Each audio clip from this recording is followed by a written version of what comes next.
قد افلح المؤمنون الذين هم في صلاتهم خاشعون والذين هم عن اللغو معرضون. وقال في موضع آخر والذين هم على صلاتهم يحافظون أولئك في جنات مكرمون. حاضرین جمعہ، اللہ رب العالمین کا شکر ہم کو ادا کرنی چاہیے کہ رب العالمین نے خطبہ جمعہ جو ہم مسلسل کئی جمعے سے نماز کے تعلق سے، صلاۃ کے تعلق سے سنتے چلے آ رہے ہیں،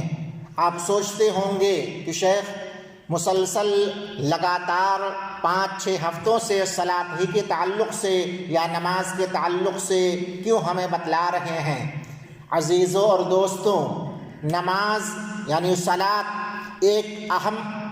اسلام کے ارکان میں سے ایک اہم رکن ہے، اور اگر کسی کی نماز خراب ہو گئی، نماز مکمل نہیں ہوئی، نماز قاعدے سے نہیں پڑھا، جیسا کہ آپ کو بتلایا گیا گزشتہ خطبوں کے اندر کہ شہادتین کے بعد یعنی لا الہ الا اللہ محمد رسول اللہ ادا کرنے کے بعد سب سے پہلی چیز جو ہے اسلام کے اندر وہ صلاۃ ہے، نماز ہے۔ اور آپ نے وہ حدیث مشہور سنی ہے کہ اول ما یحاسب به العبد یوم القیامہ الصلاۃ، سب سے پہلا جو سوال ہوگا قیامت کے دن کس کا ہوگا؟ صلاۃ کا ہوگا۔ تو اگر ہماری نماز درست نہیں ہوئی، جو ہم نماز ادا کرتے ہیں، جو صلاۃ ادا کرتے ہیں، اگر یہ خراب ہو گیا، یہ اچھے طریقے سے جو پیارے نبی جناب محمد رسول اللہ صلی اللہ علیہ وسلم کا طریقہ رہا ہے، جس کے تعلق سے پیارے نبی صلی اللہ علیہ وسلم نے بیان فرمایا کہ صلو کما رأیتمونی اصلی، نماز ویسے پڑھو جیسا مجھ کو پڑھتا ہوا دیکھ رہے ہو۔ تو نماز تو ادا کرنی ہی ہے، لیکن نماز کو جناب محمد رسول اللہ صلی اللہ علیہ وسلم کے بتائے ہوئے طریقے پر ادا کرنی ہے۔ آج کے اس مختصر خطبے کے اندر جو بیان کرنا مقصود ہے کہ نماز کے اندر اطمینان ہونا چاہیے، الطمانین فی الصلاۃ، نماز بڑے ہی پیارے انداز میں اطمینان و سکون کے ساتھ ہمیں ادا کرنی چاہیے۔ یہ نہیں کہ مسجد میں داخل ہوئے، جلدی سے نماز پڑھ لی، وقت ڈیوٹی کا ہے، کہیں جانا ہے، ٹیلی فون کرنا ہے، بات چیت کرنی ہے، دوسرے کام میں مشغول ہونا ہے، اس کے لیے اس طرح کی نماز نہیں پڑھنی چاہیے۔ عجلت بازی والی، جلد بازی والی نماز نہیں ادا کرنی چاہیے۔ پیارے نبی جناب محمد رسول اللہ صلی اللہ علیہ وسلم نے اسے منع فرمایا ہے، بلکہ آپ نے ایک صریح حدیث کے اندر، جو حدیث میں ابھی پیش کرنے جا رہا ہوں جس کو مسیء الصلاۃ کہا جاتا ہے، ایک آدمی مسجد کے اندر آیا، نماز پڑھا، پیارے نبی صلی اللہ علیہ وسلم نے کہا کہ جاؤ نماز کو دہرا لو، تم نے نماز نہیں پڑھی ہے۔ تو آئیے اس حدیث کو ہم سن لیتے ہیں، اس کے کیا معانی اور مفہوم ہیں، اور ہم اپنی زندگی کے اندر اگر ہم نمازیں ادا کر رہے ہیں تو اسی طریقے سے نماز ہونی چاہیے، اسی نہج پر ہماری نماز ہونی چاہیے جو پیارے نبی صلی اللہ علیہ وسلم نے بتلایا ہے۔ اس لیے کہ نماز ویسے ہی ادا کرنی ہے، اگر ہم اس کے خلاف نماز اپنی ادا کر رہے ہیں، آپ صلی اللہ علیہ وسلم کے بتائے ہوئے طریقے پر ہماری نماز نہیں ہے، تو اللہ کے ہاں قابل قبول نہیں ہے۔ تو آئیے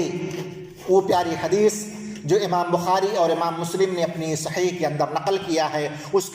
کو سن لیتے ہیں۔ راوی حدیث کون ہیں؟ حضرت ابو ہریرہ رضی اللہ تعالیٰ عنہ۔ حضرت ابو ہریرہ رضی اللہ تعالیٰ عنہ کہتے ہیں کہ پیارے نبی صلی اللہ علیہ وسلم مسجد میں داخل ہوئے، ان رسول اللہ صلی اللہ علیہ وسلم دخل المسجد، آپ صلی اللہ علیہ وسلم مسجد میں داخل ہوئے، کس کے لیے؟ نماز ادا کرنے کے لیے۔ فدخل رجل فصلى، جس طرح ہم آتے ہیں نماز پڑھنے کے لیے، پیارے نبی صلی اللہ علیہ وسلم تشریف لائے، آپ صلی اللہ علیہ وسلم مسجد میں تشریف فرما ہیں، ایک آدمی مسجد میں، بہت غور سے سنیے اس کو، فدخل رجل فصلى ثم جاء فسلم على النبی صلی اللہ علیہ وسلم۔ کوئی قصہ کہانی نہیں میرے بھائیوں، یہ پیارے نبی صلی اللہ علیہ وسلم اس شخص کی نماز کو دیکھ کر کے آپ کیا کہہ رہے ہیں اس کو آپ سنیے۔ وہ آدمی آیا مسجد کے اندر داخل ہوا, نماز پڑھ لی, ایسا نہیں کہ نماز نہیں پڑھی, نماز فصلی, نماز ادا کر لی اس نے, ثم جاء, پھر وہ آدمی آیا, فسلم علی النبی صلی اللہ علیہ وسلم, آ کر کے پیارے نبی صلی اللہ علیہ وسلم سے کیا کہا, السلام علیکم ورحمۃ اللہ وبرکاتہ. ہمارا بھی طریقہ یہی ہونا چاہیے کہ اگر ایک دوسرے سے ملاقات ہو, پہلے تو اللہ کے سامنے سجدہ کریں, اللہ کی عبادت کریں, اور اس کے بعد دیکھ رہے ہیں یہ صحابی رسول ہیں, اور اس کے بعد کیا ماجرا پیش آتا ہے, فرد علی السلام او فرد علیہ السلام, پیارے نبی صلی اللہ علیہ وسلم نے اس شخص کے سلام جو کیا تھا, جس نے کہا تھا السلام علیکم ورحمۃ اللہ, آپ صلی اللہ علیہ وسلم نے کیا کہا, وعلیکم السلام ورحمۃ اللہ وبرکاتہ. یہ ختم ہو, یہ بات ختم ہو گئی. آپ نے جواب دیا بڑے پیارے انداز میں. ہم لوگوں کی عادت ہوتی ہے, کوئی آدمی سلام کرتا ہے تو بسا اوقات بہت بے رخی ہوتی ہے, ہم سلام کا جواب دینا اور سوچتے ہیں کہ ہم عجلت بازی میں نکل جائیں, نہیں, بلکہ آپ کو چاہیے کہ پیارے نبی صلی اللہ علیہ وسلم کا جو طریقہ ہے, کوئی آدمی سلام کرے تو سلام کا جواب دیں قاعدے سے, ڈھنگ سے, اور جب دیں تو آپ کے چہرے پر مسکراہٹ ہو. یہ نہیں کہ سلام کا جواب دے رہے ہیں چہرہ دوسری طرف, نہیں, سامنے چہرہ ہونا چاہیے تاکہ آپ کی محبت, آپ کی نرمی, آپ کی شفقت اخوین کے درمیان, دونوں بھائیوں کے درمیان رہے. یہ اسلام ہے, یہ ہمارا دین ہے, پیارے نبی صلی اللہ علیہ وسلم کا طریقہ ہے. اور آگے کیا ہوا, آپ صلی اللہ علیہ وسلم نے جو بیان فرمایا اس کو غور سے سنیے, ارجع فصلی فإنک لم تصلی. وہ آدمی جو آ کر کے نماز پڑھی اور سلام کیا, آپ صلی اللہ علیہ وسلم نے کہا جاؤ نماز پڑھو, تم نے نماز نہیں پڑھی ہے. اگر ہم کسی کو دیکھ لیں اور کسی سے کہہ دیں کہ میرے بھائی تمہاری نماز نہیں ہوئی ہے, تمہاری نماز غلط ہے, لڑائی کرنے کے لیے تیار ہو جائے گا, کہے گا یہ بیوقوف, یہ بڑا عالم علامہ بن رہا ہے, ہماری نماز کو کہہ رہا ہے کہ تو نے نماز نہیں پڑھی ہے, یا ہماری نماز خراب ہے, یا ہماری نماز پیارے نبی صلی اللہ علیہ وسلم کے طریقے پر نہیں. یہ دیکھیے آپ صلی اللہ علیہ وسلم کہہ رہے ہیں جاؤ نماز کو دہراؤ, ارجع فصلی فإنک لم تصلی, جاؤ نماز پڑھو, تم نے نماز نہیں پڑھی ہے. فرجع الرجل, آدمی واپس گیا بیچارہ, فصلی کما کان صلی, گیا دوبارہ ویسے ہی نمک, فصلی کما کان صلی, اسی نہج پر, اسی طریقے پر جیسے پہلے نماز ادا کی تھی ویسے نماز ادا کر کے جلدی سے آ کر کے پھر پیارے نبی صلی اللہ علیہ وسلم سے کہا السلام علیکم ورحمۃ اللہ وبرکاتہ. ہو گیا, 2 مرتبہ ہو گیا. فرد علیہ السلام, پیارے نبی صلی اللہ علیہ وسلم کا اسلوب دیکھیے, طریقہ دیکھیے, آپ صلی اللہ علیہ وسلم نے سلام کا تو جواب دیا, پھر آپ صلی اللہ علیہ وسلم نے کہا ارجع فصلی فإنک لم تصلی, جاؤ پھر نماز کو پڑھو, تم نے نماز نہیں پڑھی ہے. ہو گیا معاملہ. آپ صلی اللہ علیہ وسلم سلام کا جواب بھی دے رہے ہیں اور دیکھ رہے ہیں کہ آدمی نماز کیسے پڑھ رہا ہے, کس طریقے سے پڑھ رہا ہے. آپ صلی اللہ علیہ وسلم اس کو کہہ رہے ہیں بار بار, حتی فعل ذلک 3 مرار, 3 مرتبہ وہ شخص نماز پڑھتا, آ کر کے پیارے نبی صلی اللہ علیہ وسلم سے سلام کرتا, آپ صلی اللہ علیہ وسلم کہتے جاؤ نماز کو دہراؤ, تم نے نماز نہیں پڑھی ہے. اب آدمی کے دل میں یعنی جو انسانی طبیعت ہے وہ بول اٹھا اور کہنے لگا والذی بعثک بالحق ما احسن غیر ھذا, اے اللہ قسم ہے اس ذات کی, قسم ہے اس رب العالمین کی, اس پروردگار کی جس نے آپ کو حق کے ساتھ بھیجا ہے, میں اس سے بہتر نماز نہیں پڑھ سکتا, اس سے اچھا مجھے نماز پڑھنی نہیں آتی ہے. دیکھ رہے ہیں پیارے نبی صلی اللہ علیہ وسلم کس طرح تعلیم بھی دے رہے ہیں اور کہہ رہے ہیں کہ ارجع فصلی فإنک لم تصلی. 3 مرتبہ آپ نے اس آدمی کو واپس کیا کہ جاؤ نماز کو دہراؤ. اس 3 مرتبہ جب ہو گیا تو اس نے کہا کہ مجھے اس سے بہتر نماز پڑھنی مجھے نہیں آتی ہے, فعلمنی یا رسول اللہ. تو اے اللہ کے نبی صلی اللہ علیہ وسلم آپ ہمیں نماز کا طریقہ سکھلا دیجئے, میں نماز کیسے پڑھوں, مجھے تو نماز ایسے ہی پڑھنا آتا ہے, میں اسی طریقے سے نماز پڑھتے آیا ہوں. دیکھ رہے ہیں اگر کسی کی نماز میں کوئی خلل ہو، کوئی آپ کی تصحیح کرے، کوئی بتلائے، کوئی عالم ہو یا آپ کا کوئی بھائی ہی ہو آپ کو بتلا رہا ہے، تو آپ بڑے پیارے انداز میں اس سے کہیے کہ میرے بھائی مجھے بتاؤ نماز کا کیا طریقہ ہے، کیسے پیارے نبی صلی اللہ علیہ وسلم نماز پڑھا کرتے تھے، وہ طریقہ ہمیں سکھلا دو، وہ طریقہ بتلا دو۔ ہمارے اندر بھی یہ جذبہ ہونا چاہیے، اس لیے کہ اگر ہماری نماز خراب ہو گئی تو ہمارے سارے اعمال ضائع ہو جائیں گے، کوئی فائدہ اس کا نہیں ہوگا۔ پھر پیارے نبی جناب محمد رسول اللہ صلی اللہ علیہ وسلم نے بیان فرمایا، اس کو غور سے سن لیجئے اور تہیا کر لیجئے کہ اس حدیث کو سننے کے بعد اگر ہماری نماز کے اندر کوئی خلل رہتی تھی یا ہم اس طریقے سے نماز پڑھا کرتے تھے تو انشاءاللہ اب آج سے ہی ہم پیارے نبی صلی اللہ علیہ وسلم کے بتائے ہوئے طریقے پر نماز ادا کریں گے۔ پیارے نبی صلی اللہ علیہ وسلم کے الفاظ دیکھیے، آپ صلی اللہ علیہ وسلم نے کہا اذا قمت الى الصلاة فکبر، جب نماز کے لیے کھڑے ہو تو کہو اللہ اکبر۔ کیا کہو؟ فکبر، اللہ اکبر کہا کر کے نماز شروع کرو۔ ثم اقرأ بما تيسر معك من القرآن، سورہ فاتحہ پڑھو، اس کے بعد جو کوئی صورت ہو جو آپ کو یاد ہو، سورہ فلق ہے، سورہ ناس ہے، چھوٹی صورت بڑی صورت، جس کو جو بھی میسر ہے جو بھی یاد ہے اس کو پڑھ لے۔ پھر کیا کرے؟ ثم ارکع، پھر وہ رکوع کرے، اللہ اکبر کہا کر کے رکوع میں جائے۔ حتی تطمئن راکعا، بڑے ہی اطمینان و سکون کے ساتھ رکوع کرے، یہ نہیں کہ جلدی سے رکوع میں گیا پھر کھڑا ہو جائے۔ پیارے نبی صلی اللہ علیہ وسلم کے الفاظ کیا ہیں؟ ثم ارکع حتی تطمئن راکعا، بڑے اطمینان و سکون کے ساتھ رکوع کرو، اور اس کے اندر جو پیارے نبی صلی اللہ علیہ وسلم نے دعا سکھائی ہے کہ سبحان ربی العظیم، سبحان ربی العظیم، بہت ساری دعائیں ہیں، یہ مختصر سی دعا ہے۔ ثم ارفع، پھر اپنے سر کو اٹھاؤ رکوع سے، حتی تعتدل قائما، بالکل صحیح طریقے سے تم کھڑے ہو جاؤ۔ بہت سارے لوگ ہوتے ہیں رکوع کیے اس کے بعد کھڑے نہیں ہوئے، کمر سیدھی نہیں ہوئی، سجدے میں چلے گئے۔ پیارے نبی صلی اللہ علیہ وسلم کیا کر رہے ہیں؟ حتی تعتدل قائما، بالکل اعتدال کے ساتھ سیدھے سیدھے کھڑے ہو جاؤ اور کہو سبحان ربنا لک الحمد حمدا سمیع اللہ لمن حمد حمدا کثیرا طیبا مبارکا فیہ، دعا ہے اس کے درمیان، ایسے نہیں کہ آپ رکوع سے کھڑے ہوئے فوراً سجدے میں چلے جائیں۔ حتی تعتدل قائما ثم اسجد، پیارے نبی صلی اللہ علیہ وسلم کہہ رہے ہیں کہ پھر سجدہ کرو، حتی تطمئن ساجدا، اور بڑے اطمینان و سکون کے ساتھ سجدے میں جاؤ۔ سجدہ جو ہو اس کے اندر بھی دعائیں ہیں، سبحان ربی العلا، سبحان ربی العلا، سبحان ربی العلا، جو میسر ہو، اور بہت ساری دعائیں اس کو پڑھیں اطمینان و سکون کے ساتھ، اور اس کے بعد پھر سجدے سے سر اٹھائیں، حتی تطمئن جالسا،